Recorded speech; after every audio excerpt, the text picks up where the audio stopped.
Hi friends, ಇವತ್ತಿನ ಅದ್ಭುತ ವಿಡಿಯೋಗೆ ನಿಮ್ಮೆಲ್ಲರಿಗೂ ಆತ್ಮೀಯ ಸ್ವಾಗತ. ಫ್ರೆಂಡ್ಸ್, ಇವತ್ತಿನ ಈ ವಿಡಿಯೋದಲ್ಲಿ ನಾವು ಸಾಮಾನ್ಯವಾಗಿ ಬಡವರ ಬಾದಾಮಿ ಎಂದು ಕರೆಯುವ ಶೇಂಗಾ ಅಥವಾ ಕಡಲೆಕಾಯಿಯು ನಮ್ಮ ದೇಹಕ್ಕೆ ಅಪಾರ ಶಕ್ತಿ ಮತ್ತು ಅನೇಕ ಪ್ರಯೋಜನಗಳನ್ನು ನೀಡುತ್ತದೆ ಎಂಬುದರ ಬಗ್ಗೆ ಮಾಹಿತಿ ನೀಡಲಿದ್ದೇನೆ.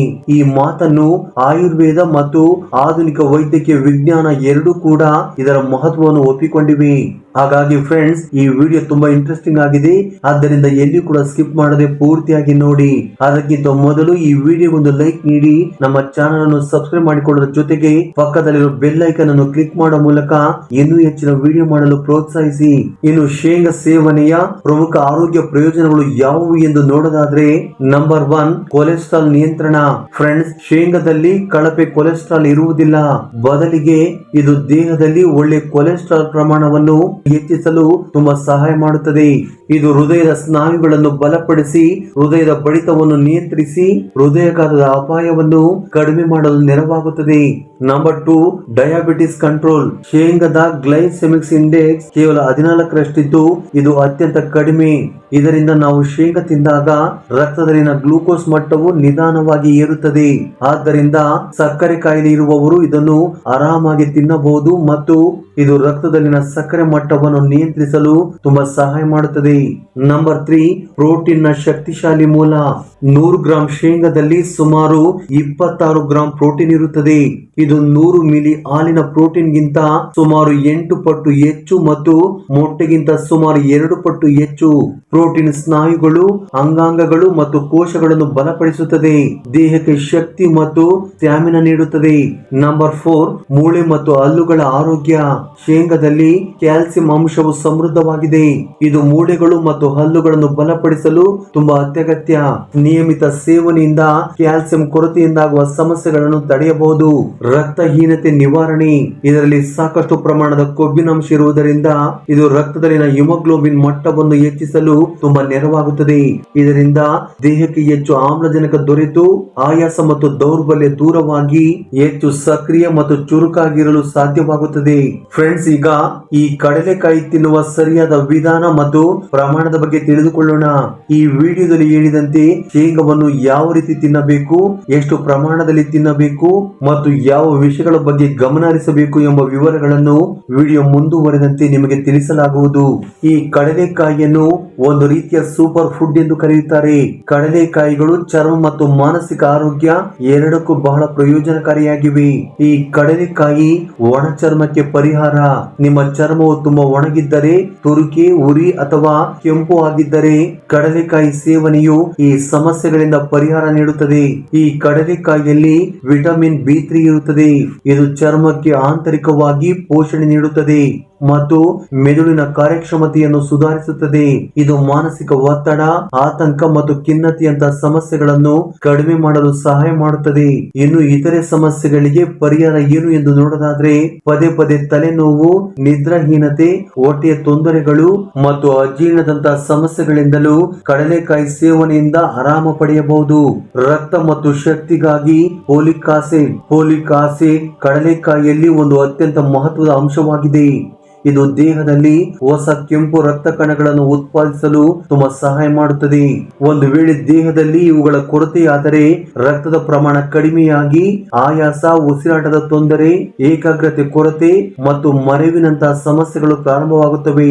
ನಮ್ಮ ದೇಹದಲ್ಲಿ ಶಕ್ತಿ ಮತ್ತು ರಕ್ತಹೀನತೆ ಇದ್ದರೆ ಪ್ರತಿದಿನ ಕಡಲೆಕಾಯಿ ಸೇವಿಸಿದರೆ ದೇಹದಲ್ಲಿ ಶಕ್ತಿ ಉಳಿದು ರಕ್ತಹೀನತೆಯಂತಹ ಗಂಭೀರ ಸಮಸ್ಯೆಗಳಿಂದ ಸುಲಭವಾಗಿ ದೂರವಿರಬಹುದು.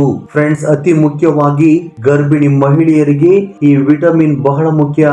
ಏಕೆಂದರೆ ಇದು ಗರ್ಭದಲ್ಲಿರುವ ಶಿಶುವಿನ ಉತ್ತಮ ಮಾನಸಿಕ ಮತ್ತು ದೈಹಿಕ ಬೆಳವಣಿಗೆಗೆ ಅತ್ಯಂತ ಪ್ರಯೋಜನಕಾರಿ. ನರಮಂಡಲ ಮತ್ತು ಮೂಳೆಗಳಿಗಾಗಿ ಖನಿಜಾಂಶಗಳು. ಮ್ಯಾಗ್ನೀಸಿಯಂ ಮತ್ತು ಮ್ಯಾಂಗನೀಸ್ ಈ ಅತ್ಯಗತ್ಯ ಖನಿಜಗಳು ಕಡಲೆಕಾಯಿಯಲ್ಲಿ ಹೇರಳವಾಗಿವೆ. ಇವುಗಳು ನಮ್ಮ ನರ್ವಸ್ ಸಿಸ್ಟಮ್ ಸರಿಯಾಗಿ ಕಾರ್ಯನಿರ್ವಹಿಸಲು ತುಂಬಾ ಸಹಾಯ ಮಾಡುತ್ತವೆ.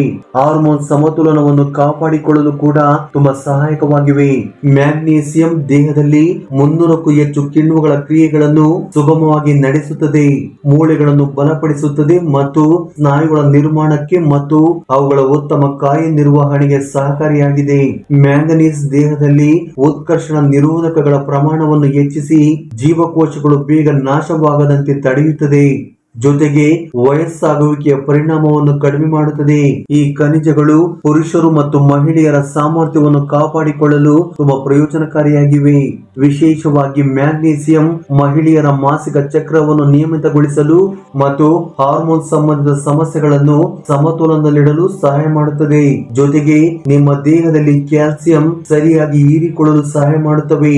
ಇದರಿಂದ ಮೂಳೆಗಳು ಮತ್ತು ಸ್ನಾಯುಗಳು ಬಲವಾಗಿ ಉಳಿದು ಆಯಾಸ, ದೌರ್ಬಲ್ಯ ಅಥವಾ ನೋವಿನಂತಹ ಸಮಸ್ಯೆಗಳು ಕಡಿಮೆಯಾಗುತ್ತವೆ. ಫ್ರೆಂಡ್ಸ್, ಯೌವನ ಮತ್ತು ಹೊಳಪಿನ ಚರ್ಮಕ್ಕಾಗಿ vitamin E. Friends, vitamin E ಕಡಲೆಕಾಯಿಯಲ್ಲಿ ಸಾಕಷ್ಟು ಪ್ರಮಾಣದಲ್ಲಿ ವಿಟಮಿನ್ ಇ ಇದೆ.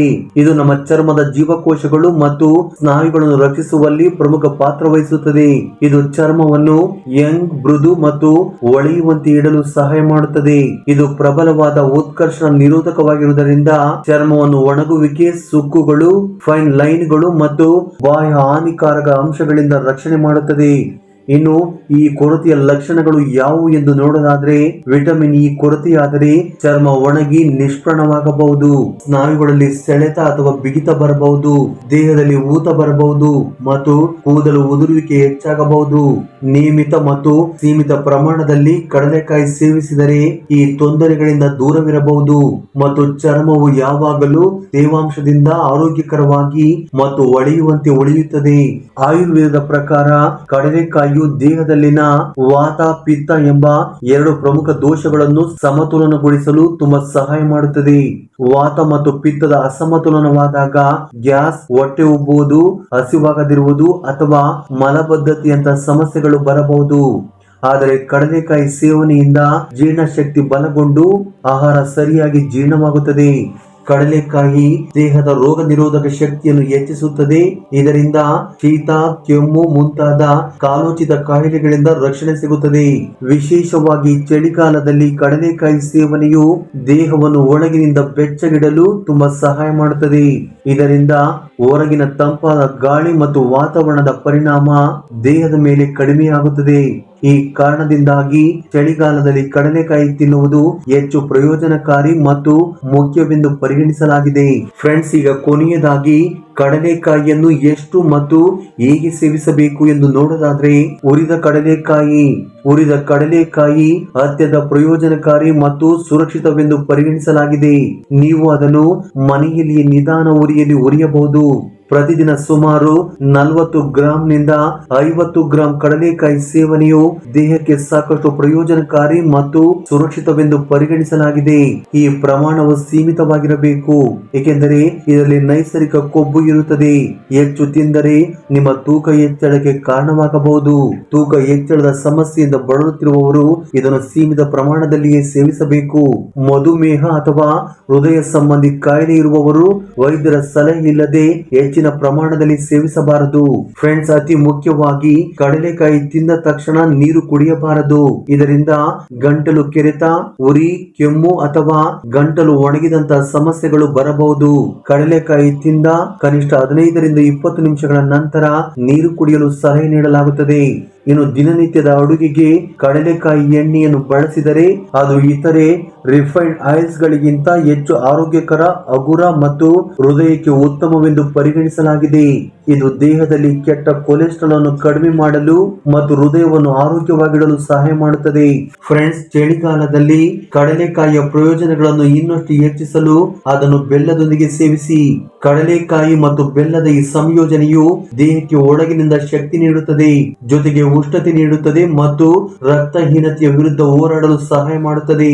ಇದು ಹಿಮೋಗ್ಲೋಬಿನ್ ಮಟ್ಟವನ್ನು ಹೆಚ್ಚಿಸಿ ರಕ್ತದ ಕೊರತೆಯನ್ನು ನಿವಾರಿಸುತ್ತದೆ ಮತ್ತು ಹೆಚ್ಚು ಶಕ್ತಿಯುತ ಹಾಗೂ ಆರೋಗ್ಯಕರ ಅನುಭವ ನೀಡುತ್ತದೆ.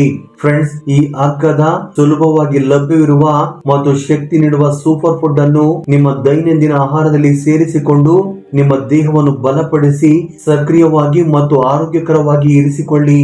ಫ್ರೆಂಡ್ಸ್, ಈ ವಿಡಿಯೋ ನಿಮಗೆ ಇಷ್ಟವಾಗಿದ್ದರೆ ದಯವಿಟ್ಟು ಲೈಕ್ ನೀಡಿ, ನಮ್ಮ ಚಾನಲ್ ಅನ್ನು ಸಬ್ಸ್ಕ್ರೈಬ್ ಮಾಡಿಕೊಳ್ಳಿ. ಧನ್ಯವಾದಗಳು.